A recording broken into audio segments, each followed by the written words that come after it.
Hey friends, I just want to wish you guys a happy holidays. I hope that you're enjoying yours. And Mia, hi Mia. Look, she's so over this lightning, y'all. Anyway, I just want to give you guys a tour of the studio. I finally got it pretty much put together, and just wanted to sort of give a very dramatic walking in the studio shot. The first thing I want to do is thank everybody who has liked, commented, shared images of my pieces, or, especially those people who have bought pieces because you made all of this possible. And it's just really going to give me, make it so that I can go into the new year and be really, really productive. I'm very excited about it. I wanted to give you guys a little tour. So this is going to be the area where I paint, and and then this over here, sort of the sculpting area, and then I even have like a third. It's crazy. Third work area where I can do some wall pieces. I don't know how many I'm going to be able to do, but maybe I can do quite a few. Maybe they'll just start selling right off the wall. Who can know what's going to happen? But in any case, I've got a place where this can live in my house. But if we go back over here, so you can see I like to have some place where I can hang some inspiration. Really, you have plenty of time. Stop worrying. Amy Brooks Snyder from Pratt, she was a big mentor of mine. I think she bought this at a print show and made a few copies of it for some artist, young artists. Well, not that I was incredibly young, but some of her little mentees who she felt like needed to hear that. And so I keep it there because just helps. I look at it, I get a little bit mindful of, we don't need to be going crazy. Just relax. And these are just some little pieces I've done over the years. I used to have these really great shoes in grad school, and I had a thing about drawing them for a little while. I was also doing a lot of nude self-portraits at the time, and I'll never forget, one of my teachers said, I wish you drew your body with the same passion that you drew your shoes with. I was very excited about those shoes. I mean, they're pretty fabulous. They were. I wore them out. But look what I've got over here. Look. That's my friend Joe Cacciadorian, his comic book, Identity Stunt. Y'all need to go check that out. It's a good one. Very exciting. I could totally see it being a really, really, really good action movie. But y'all need to check that out. It's a project example I did a while back. I've got a bunch of project examples in here. I hang them in case I need them later. And they're kind of fun, some of them. I've got, inspiration from other artists I know. That's Theodora Skipitaris and one of her productions that I got to go see at La Mama. She's fabulous. That's from my good friend Gar Pickering. He made me an F-bomb. That's an old piece I did of Leonard Cohen, inspired by Leonard. And, I've got Wonder Woman looking over me over here. Makes me feel strong. Some poetry and sort of odds and ends of things I've done. That's a jackass boy. Some people are. Anyway. It's from Zombie Walk a few years ago. She's so dramatic, isn't she? Look at her being all dramatic. Anyway, she lives in here. I've got this that's an old cast of that guitar that I made. But, I don't know. I kind of was, sometimes you you start something or you're in a body of work and then your focus changes and you end up going somewhere different and hopefully better. But I keep it because it's kind of a cool form, and someday I might get bored and do something with it. Maybe not. Maybe not. Right now I'm just going to rest behind this cypress knee that I might use someday in a sculpture as well. Maybe.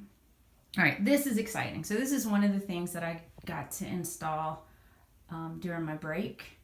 And this is all my paints. I've got my mediums, my little towel rack at the bottom even. Mediums, I've got my high flow paints. I've got my heavy body acrylics. I'm working in acrylics now, or an all water-based medium, and I've got this is a little box of Sharpies right there. It's an old cigar box, pretty cool. And these are my brushes. So Nancy Knowles made that pot. It's not, look, that's just a wire in front of it. It's, yeah, see. Okay. And then tapes. I use a lot of tape. So, and truly that should probably go in the sculpting section, but they fit really nicely up there. So that's where they are. Look at my prayer flags that Ron Schneider gave me.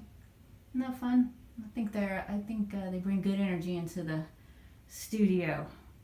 I love having a window. It's nice to have a window, and I keep the blinds up all the time because, I get claustrophobic with no windows. And then, I've just got some little animals that I knitted. Kurt Vonnegut doll that my brother gave me. It's this necklace that I knitted that I don't know if I'll wear, but wait, let's go back over here. So, also I've got my Kurt Vonnegut votive candle that my brother gave me as well. So, a lightning bolt. I don't know what that's about. The project example hand I sculpted. My action figures. This is fun. Staple teeth. Love that. And this little plant, which I probably should water more, but it hangs on. A little Wonder Woman, of course. My Kabuki character. I can't remember which one that is. Scarab, maybe? I don't know. Y'all let me know. I've got that whole series of books. Really good. Really, really, really good. By David Mack. Okay, so, and in the sculpting section, look who's here to watch over me and inspire me. Captain Marvel, that's right.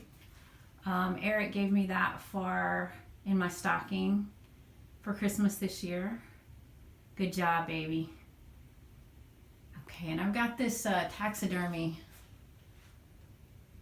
head here. I used that to cast an illuminated deer head mold an illuminated deer head from my niece, Maddie. Hi, Maddie. And I guess that's in her house somewhere now, hopefully. Got a little area for future inspiration. Oh, look at these.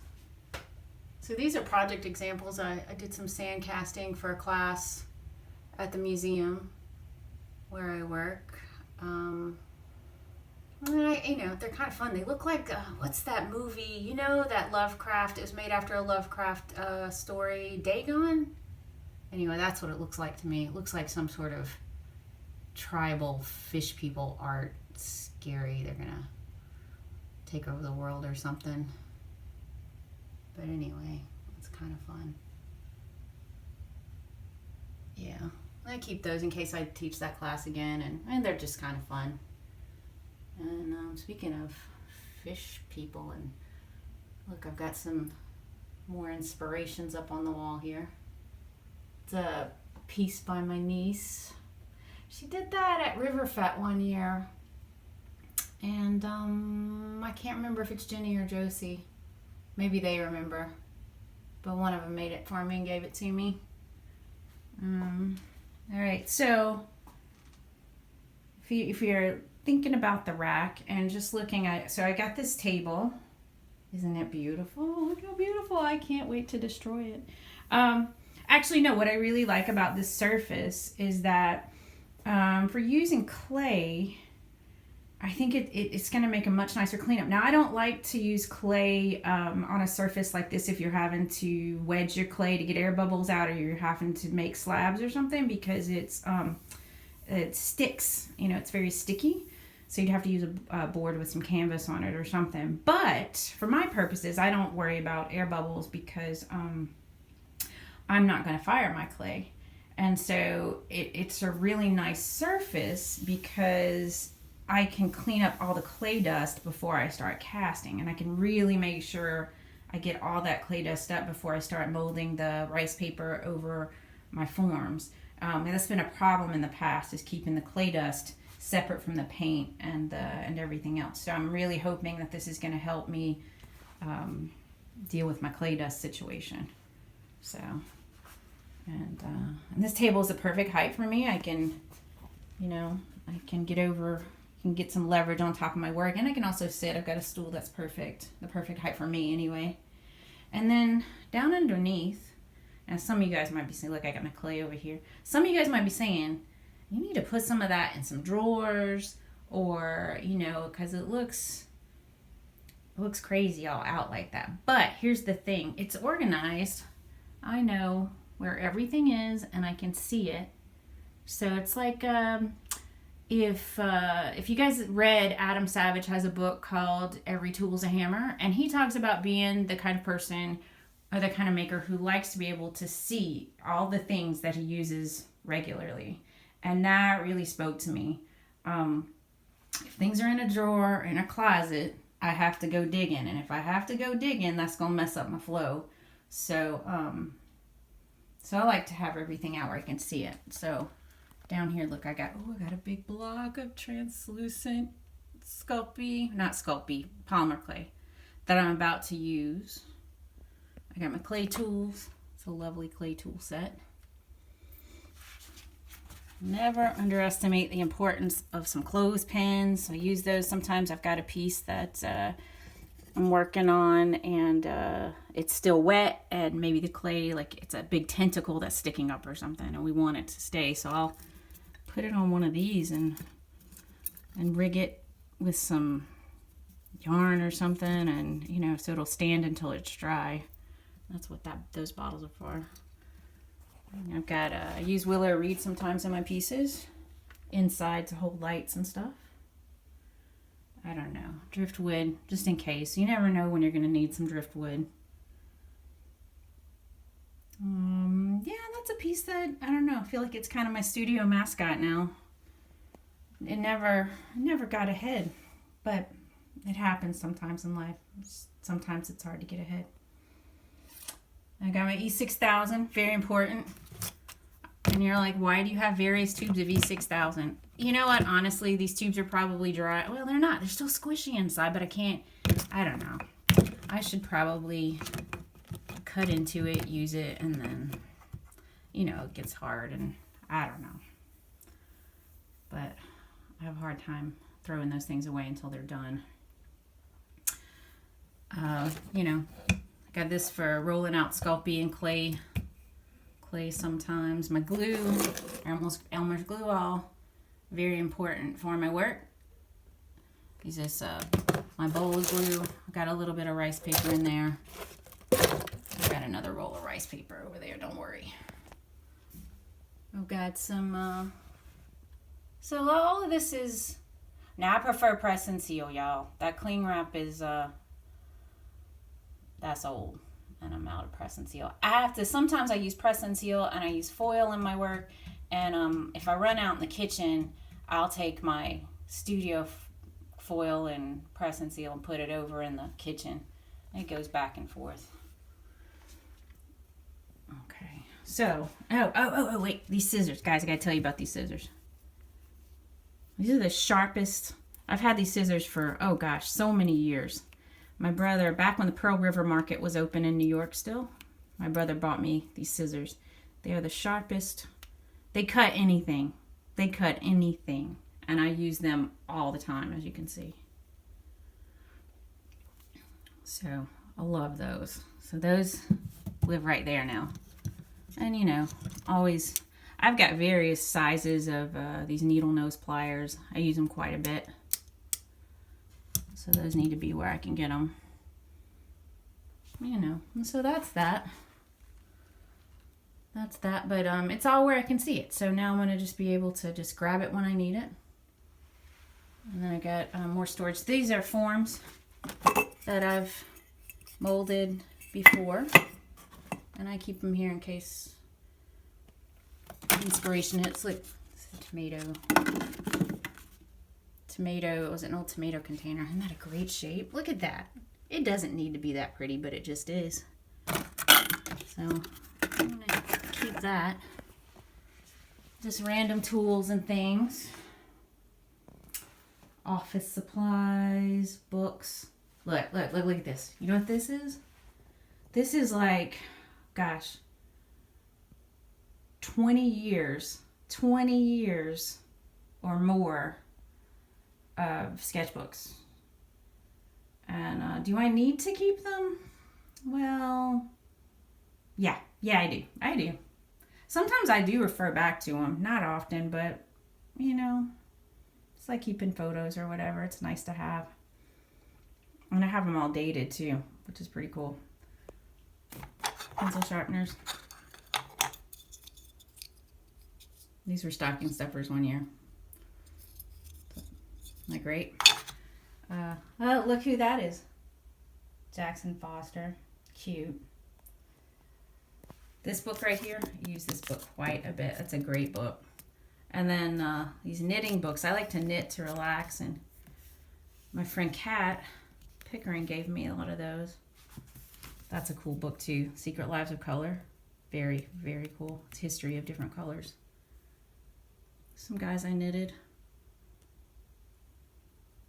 And then these are some important things, like my drawing bag, drawing board. It's really handy. Self-healing mat. Very, very, very important. My big sketchbook. So I have different sizes of sketchbooks that I use regularly. This is my really, really big one. I think it's 11 by 17. And I use that one.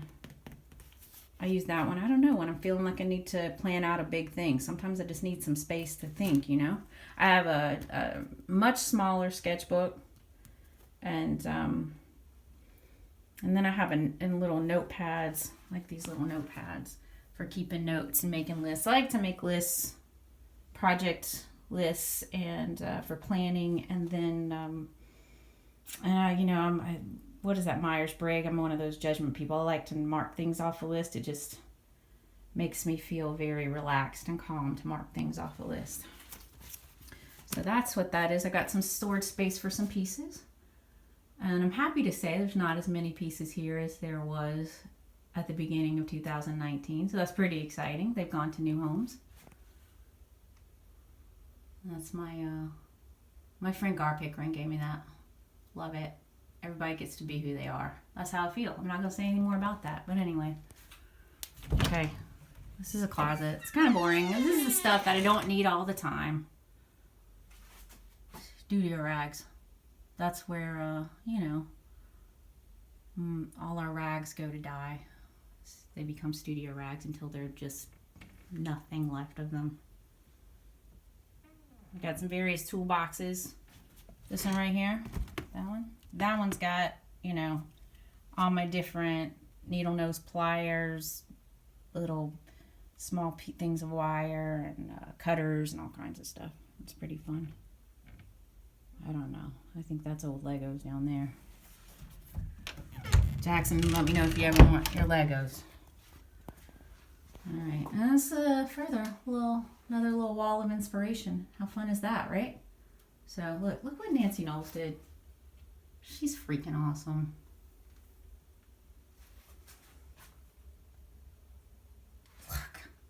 Oh, look at that kid. I mean, y'all can maybe guess who that is. He's much taller now. But I've got some random pens. I think Ty Cedars made some of those. Isn't that crazy? That's from the National Spy Museum in Washington, D.C. Something about I don't remember what that was about. Something about some spy thing. Anyway, I don't know. Kevin sent me that when I had my show. Gargan. Oh, look. Oh God, it's Nancy and I. We have too much fun. That's a really sappy romantic card that Eric gave me that I love, and I will not open it and read it to you. This is a student I had during my student teaching in New York, and it was a gallery, teaching in the galleries, I believe, and we would take them around. This was at the 5 Points Graffiti Museum place when it was still around, and we took this student there. And that's my brother's old comedy troupe. They were freaking hilarious.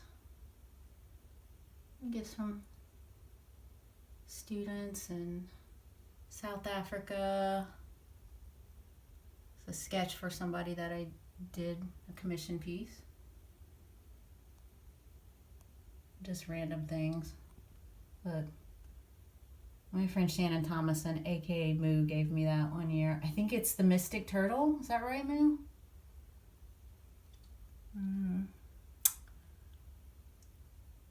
Just things I like. Oh, and all my little from going to the museums. Got a few of those around. Oh, I was in Art Melt one time. That was pretty fun. Another F-bomb.